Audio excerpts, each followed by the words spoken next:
Pope Francis has called it a sign of solidarity. The hospital ship Papa Francisco will serve people in remote villages in northern Brazil along the Amazon, the world's longest river. It will provide medical care to villages in an area half the size of Germany.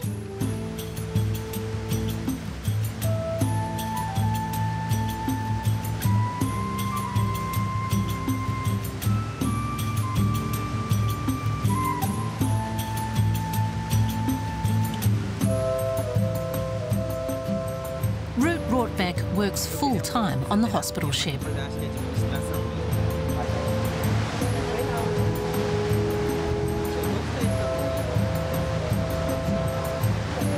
As soon as I heard about the project, I was very enthusiastic.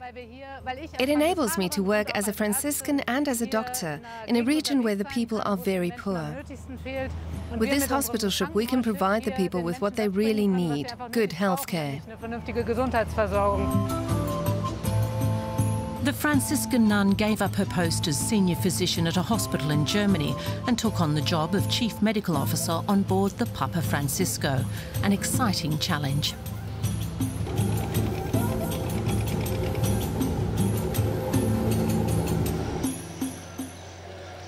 Dawn in Santo Antonio, a small community of river dwellers in Brazil's Pará state. As soon as they heard the hospital ship was on its way, people from the surrounding villages started gathering here.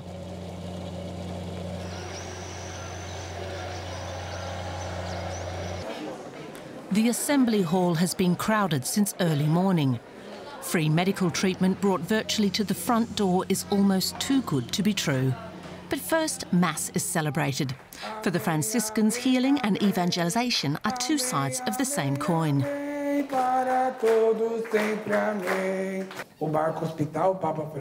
I would say that the hospital ship Papa Francisco is a church on the move. Together with the volunteers and missionaries that God sends us, we set out to bring healing for the body, but also for the soul.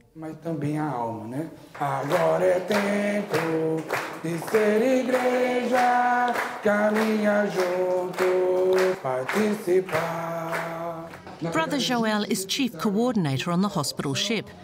He invites people of all faiths to attend the Mass, as well as to receive medical treatment.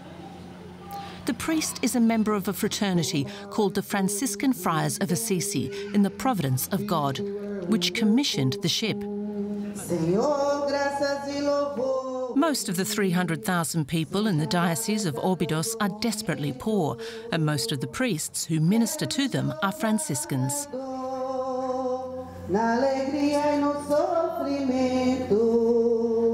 Caring for the poor and the sick has always been part of the Franciscan mission.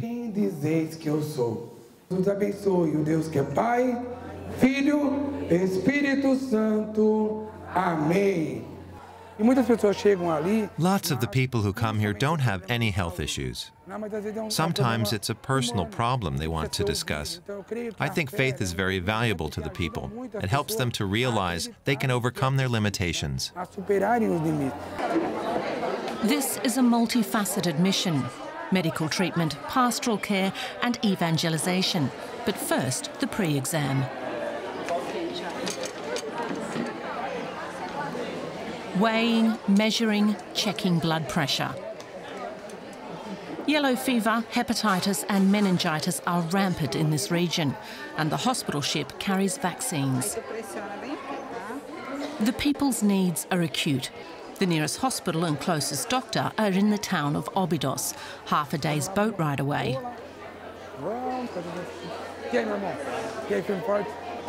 It's expensive to go to town. You have to leave at night to get there by morning, and then you only get called at the hospital if you're lucky. Otherwise, you have to come back the next day. It's 4 or 5 days before you see a doctor. Some of the people in this village, for instance the elderly, can't travel to town. We must thank God for the priests. The mayor of Obidos doesn't do anything for us. An emergency. An 85-year-old man had chest pains and difficulty breathing all night. His wife has brought him to the hospital ship. he wouldn't have made it into town.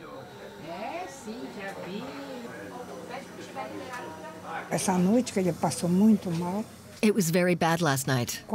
He nearly died. He kept tossing and turning and begging for help. We thought it was the end. But I said to him, "Hold on to God, for the Lord is our God. If it's your will, God, do something, heal him. Don't let him die." Luckily for the patient, there are 2 cardiologists on board. The 2 Italian doctors are part of the medical team on this maiden voyage.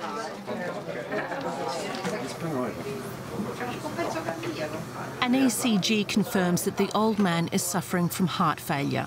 He's already had a minor cardiac arrest. The first line of treatment is medication to bring his blood pressure down.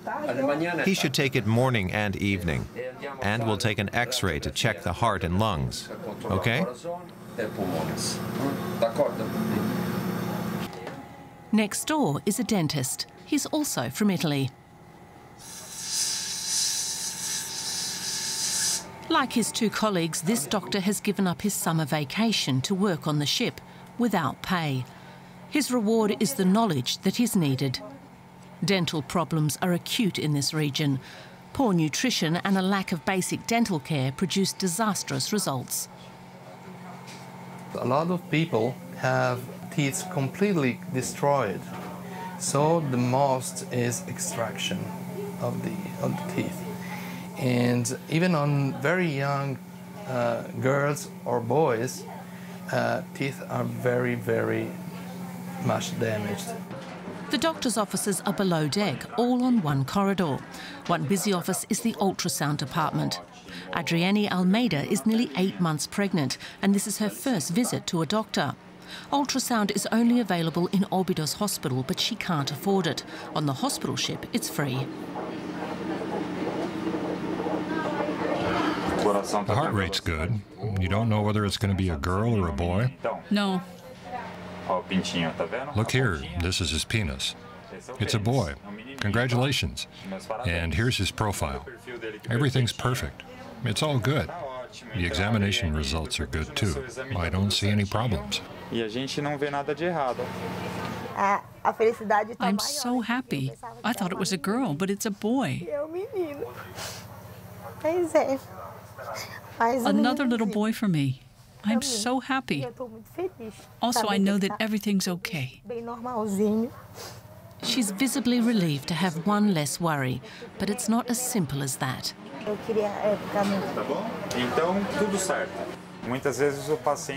Patients often have the idea that an ultrasound examination replaces the need for a doctor, and often there isn't any doctor.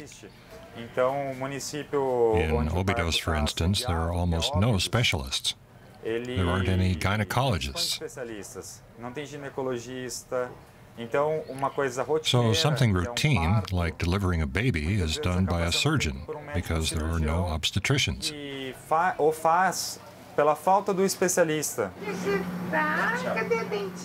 A young mother is waiting in the corridor for a second examination of her baby. He has a nasty cough, sore throat, and can hardly breathe. So the doctor asked for an X-ray to check his lungs.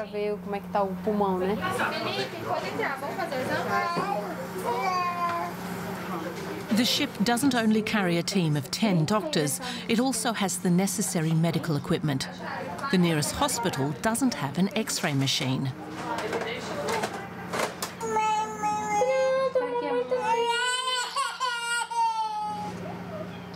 The X-ray doesn't show any abnormalities, so the baby's blood is tested in the ship's own laboratory. The Papa Francisco is the best equipped hospital ship in Brazil's Amazon region. There's an operating room on board, and there'll be a surgeon on the team in future.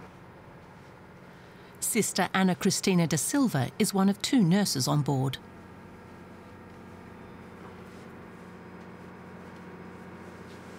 After the operation, the patient is transferred to the recovery room until his condition has stabilized and he's fully conscious. After that, he can stay here for 24 hours until he's moved to another hospital or sent home. There's no end to the stream of patients. The team performs 150 examinations each day. Sister Ruth Rottbeck works from morning until night. She's specialised in neurology, but here she also works as a general practitioner. Many of her patients have chronic ailments, like this man, with constant back pain.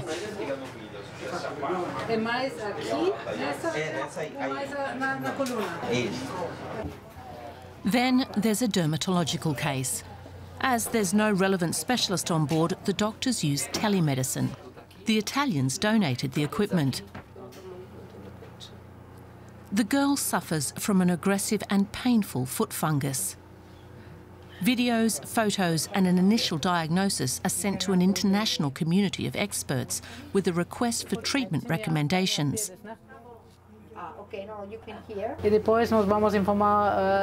We'll call you later to see if there are any recommendations other than this ointment we've already given her. As Chief Medical Officer, Sister Ruth tries to select volunteers for the medical team in line with the requirements of the villages they'll be visiting. Our idea is to go there first and see what diseases are most prevalent. If a lot of people have skin conditions, it would be sensible to take a dermatologist along, for instance. That's our current plan, to look at the situation first and then put our teams together. For this purpose, they are sending out their ambulance boat ahead of the next voyage. But even now, while the hospital ship is moored at one of the villages, the ambulance boat is already visiting neighbouring communities. On board, a nurse and a priest. On their way to patients who aren't able to visit the hospital ship.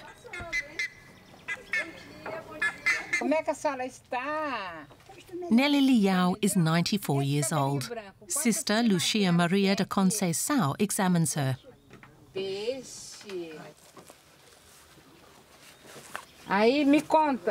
Tell me, can you see properly? No, sister. You don't see anything with either eye? How long have you not been able to see? Not very long. Did you lose your sight gradually or suddenly? It went gradually. You have cataracts that can be fixed, but we have to operate. Although the old woman is almost blind, she doesn't want an operation. The nurse understands. She's doing well. She's in good shape. Okay, let's go. More patients are waiting upriver.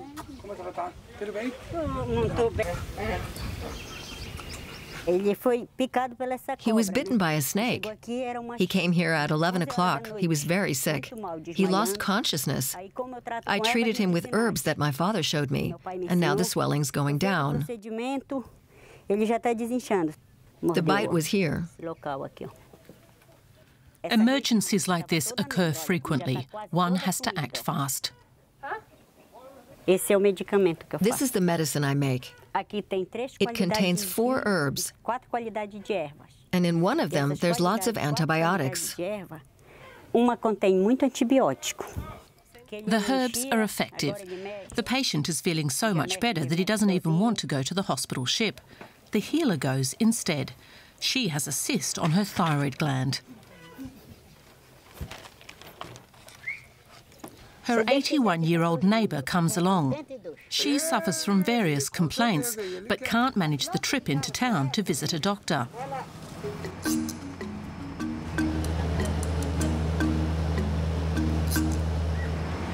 The patients are taken to the ship, where the doctors are expecting them. Meanwhile, their neighbours collect the results of their tests. Even Nilsson Acevedo brought his extended family along. In just 2 days, they're done with the whole gamut: medical examination, tests, diagnosis and treatment. Here are Eva Nielsen's results. He has kidney stones on both sides, and when they move, it's really painful. Otherwise, the X-ray is okay.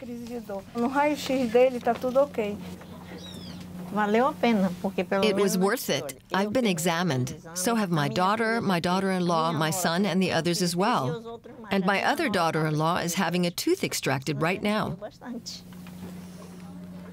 All that would have taken weeks or months in town, not to mention the travelling expenses and medical fees. The cases in Santo Antonio have been treated. Time to sail.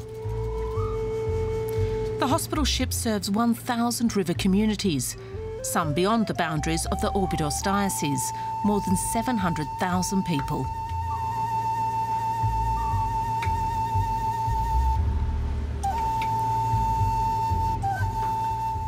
In the future, the ship will be underway for up to 10 days at a time. Then it will tie up here in Óbidos to prepare for the next voyage.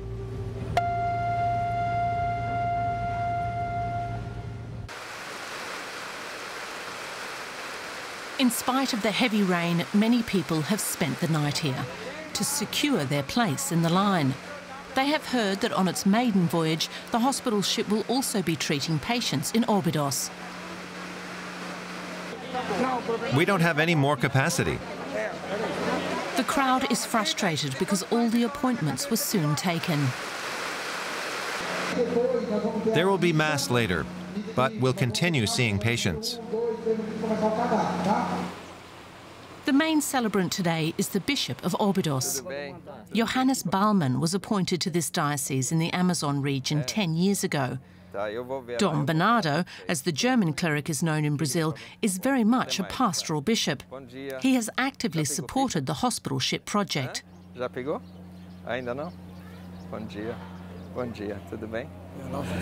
How's it working out? It's up and running. Could everyone be treated, or was that not always possible? No, we couldn't treat everyone. So many? Yes, we can treat 100 a day, and we have 300 waiting in line. The project's initial costs were covered by a fine. A judge heard about the proposed hospital ship and awarded the equivalent of 6 million euros to the project, a fine he imposed in an environmental case. That was sufficient to buy the ship and finance the first voyages. Bishop Bahlmann is committed to securing the project's future.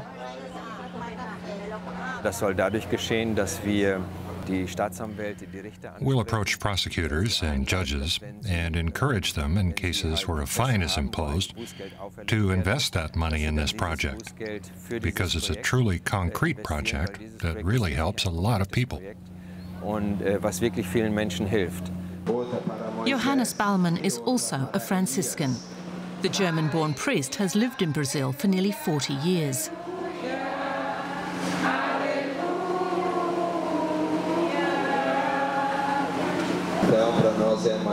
It's a source of joy for us to help everyone.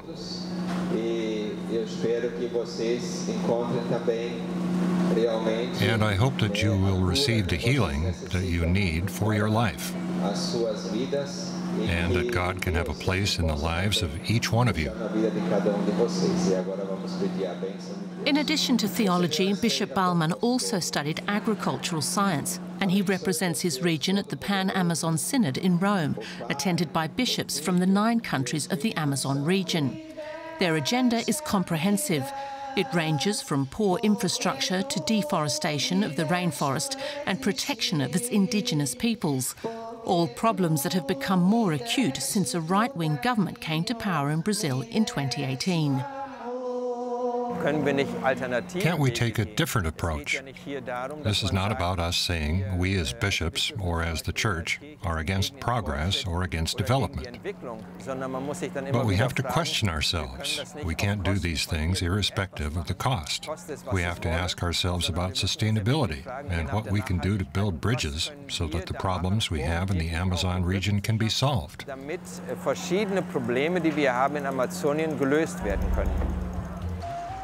Óbidos lies at the heart of the Amazon region.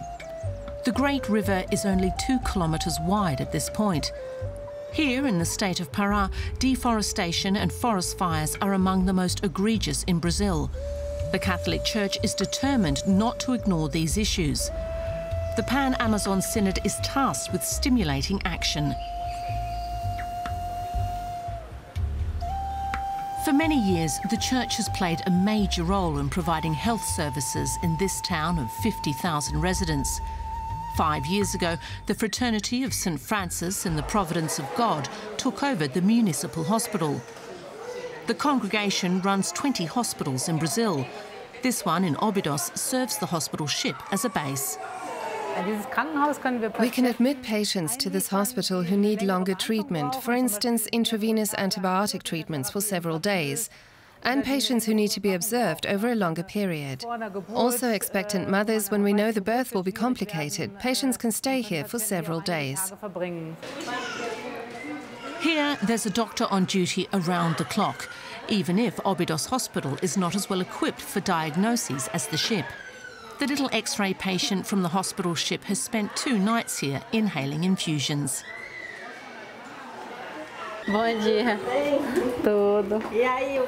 So, Felipe, are you going home today? Everything okay?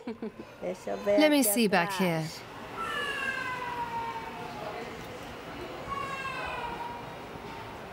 Felipe is doing well. It was an infection of the respiratory tract, a flu, anemia. We'll prescribe a medicine and he can go home.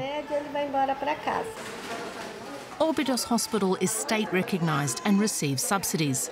However, they're not sufficient to cover all the costs. The ship has also received a promise of subsidies. Next door, there's construction work going on. The new building will be better equipped than the old hospital, but the Franciscans are still waiting for a state subsidy.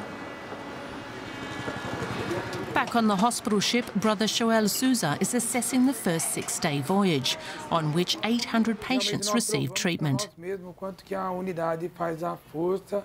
When I was doing the statistics, tears came into my eyes, because I know it's not numbers, it's people, human suffering. Sister Ruth, the neurologist, treated 103 people. The dentists, 163 patients. We made 136 X-rays, 10 mammograms, 174 sonograms, and 15 laboratory tests. That's the result of our efforts, our sweat. I can only say thank you.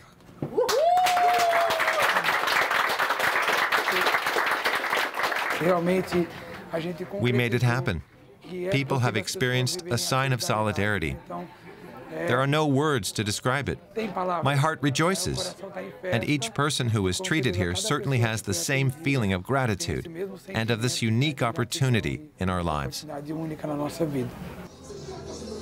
It's a reason to celebrate.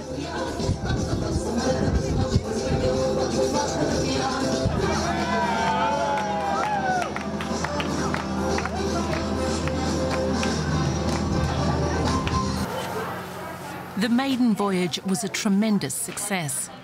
Now, freshly scrubbed and restocked with medicines, the ship is ready to sail again. While the volunteers change with each voyage, Sister Ruth and Brother Joel will sail regularly on the hospital ship together with the core medical team.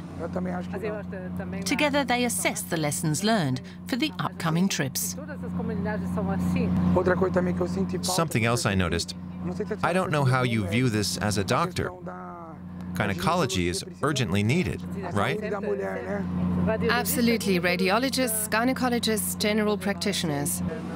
Sister Ruth will take this into account when selecting volunteers in the future. Many come from the Franciscan hospitals in Brazil. We're completely exhausted after the maiden voyage, but also super happy that it worked out so well. And everybody is looking forward to the next trip. I think that's what makes our project special, that it's something ongoing. We gather experience and apply to the project. So each voyage should get better. And the core team is incredibly highly motivated. Ave Maria, cheia de graça, Senhor é convosco.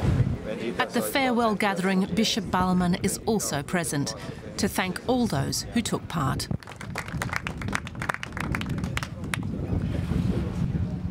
The last snapshots from the maiden voyage, the first of many trips.